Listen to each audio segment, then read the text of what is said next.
Goeiemôre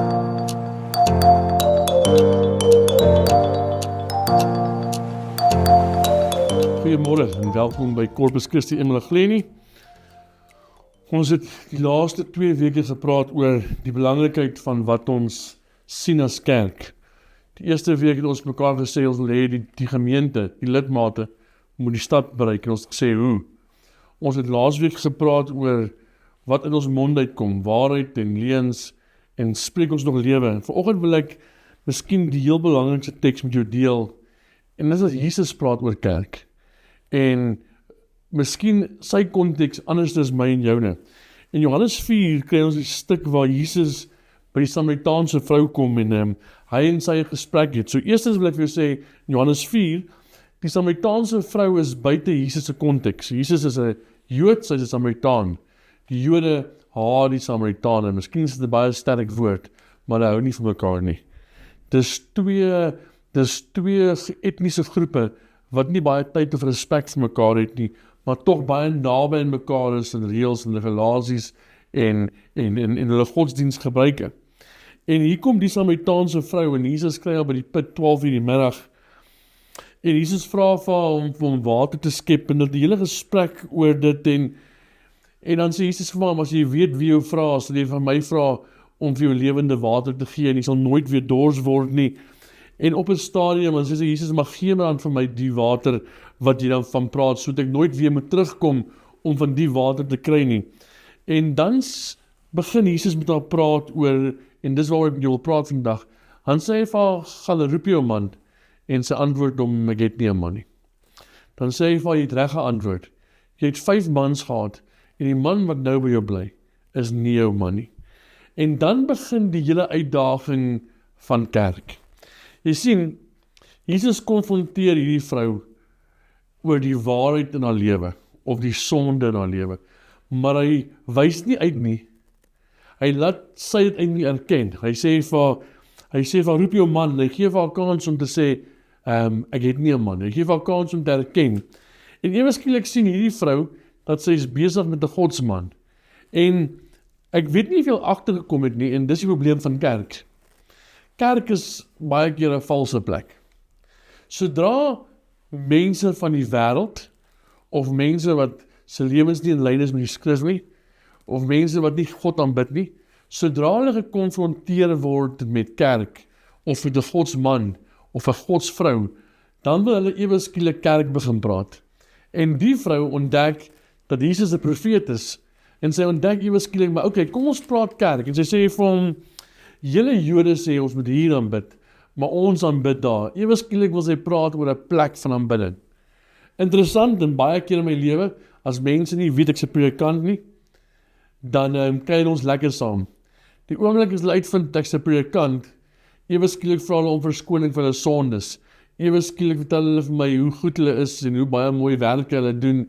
En ewe skielik word 'n gesprek wat nou oor rugby en sport gegaan het, ewe skielik praat ons kerk. Ons praat nie oor Jesus nie, ons praat nie oor lewensverandering nie, ons praat kerk.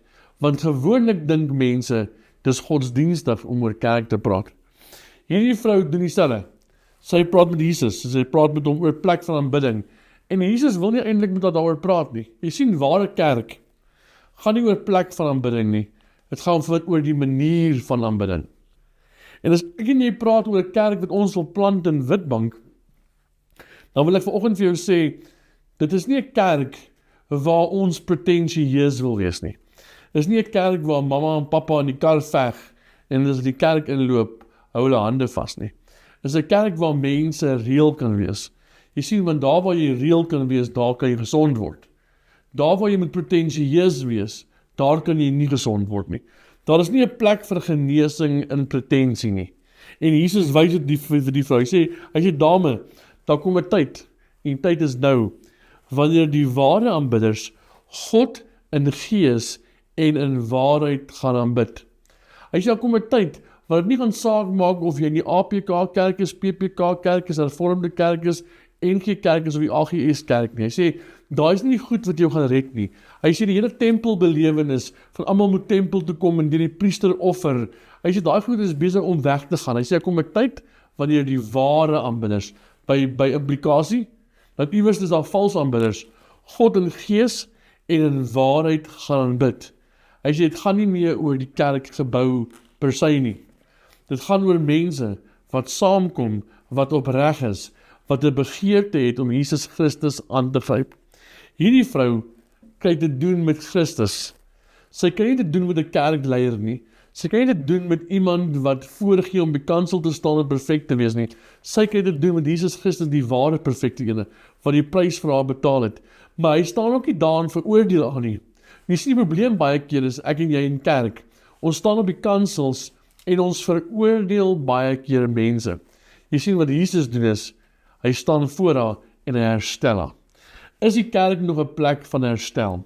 Is die kerk wat nog die reg het om sondaars, mense wat nie volgers is van Jesus nie, te konfronteer en hulle te vertel van die waarheid van Christus, om 'n woord van kennis te hê in hulle saak, en daai kennis te openbaar, en hulle dan te begelei na die kruis toe.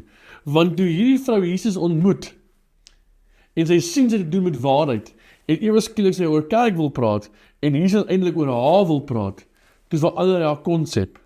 Hierdie vrou gaan terug na haar dorp toe, verander haar dorp, en haar dorp kom tot inkeer, omdat sy met die regte Christus blootgestel is. Jy sien, ek dink baie keer ek en jy blootgestel aan iets heeltemal anderste. Ek dink ek en jy is blootgestel aan 'n kerk, wat nie meer Jesus se kerk is nie. As ek praat van nie meer Jesus se kerk nie, praat ek nie van denominasie nie.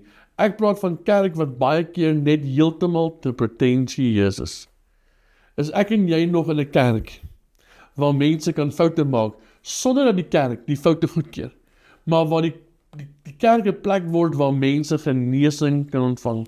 Jesus kom vir die vrou gesê het, jy's 'n slegte vrou, jy's 'n hoervrou, jy's 'n aaklige vrou. Hy kon haar veroordeel het, want hy is die enigste een wat kan. Hy kon haar sleg gesê het, want hy is die enigste een wat sondeloos was, maar hy doen dit nie een keer nie. Hy bring herstel in haar lewe, en dan praat hy met haar oor kerk, en sê, "Vader, nou kom 'n tyd, die tyd is nou, wanneer die ware aanbidders, die ware aanbidders is iemand wat kerk toe kan kom en sê, luister, ek's nie perfek nie, ek het dit nie gemaak nie, ek het tekortkominge, maar ek gaan nie met tekortkominge wegsteek nie, ek gaan met tekortkominge openbaar, sodat ek gesond kan word in hierdie plek." Iemand wat deur die Gees God kan aanbid, en daaroor kan ons nog ure praat, om iemand deur die Gees te aanbid.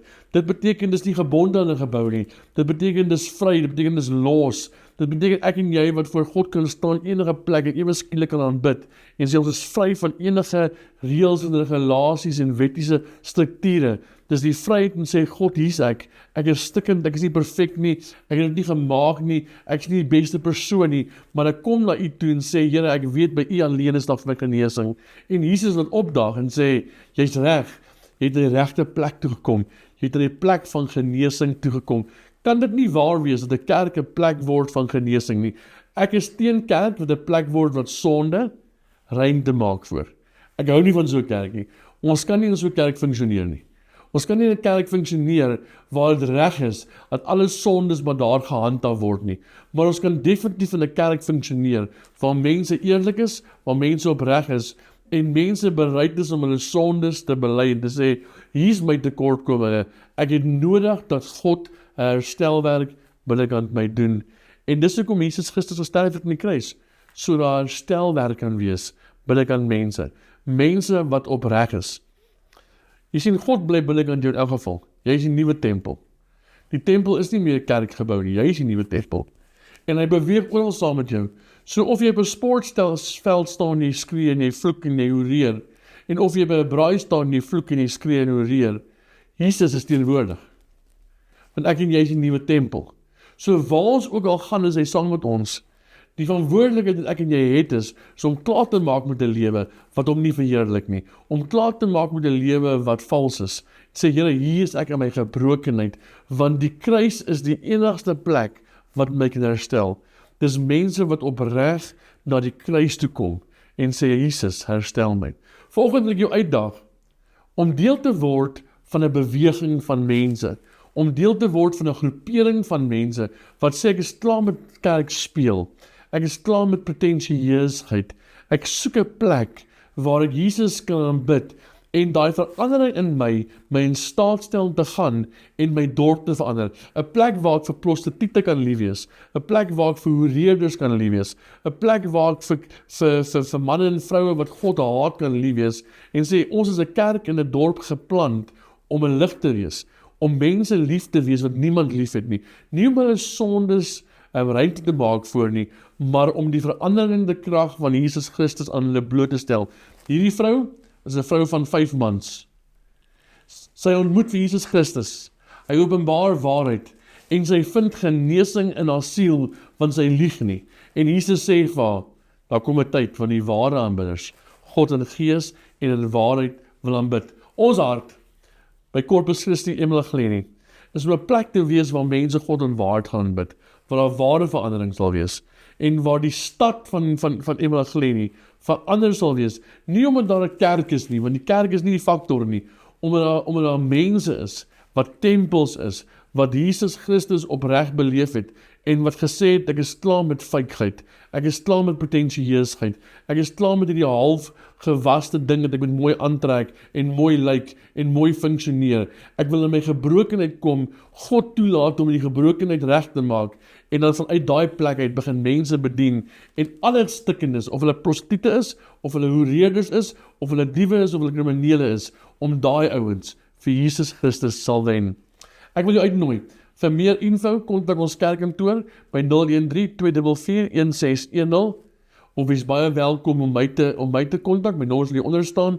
Die Here seën jou en ek wil saam met jou bid. Dankie Here vir u liefde, dankie vir u genade.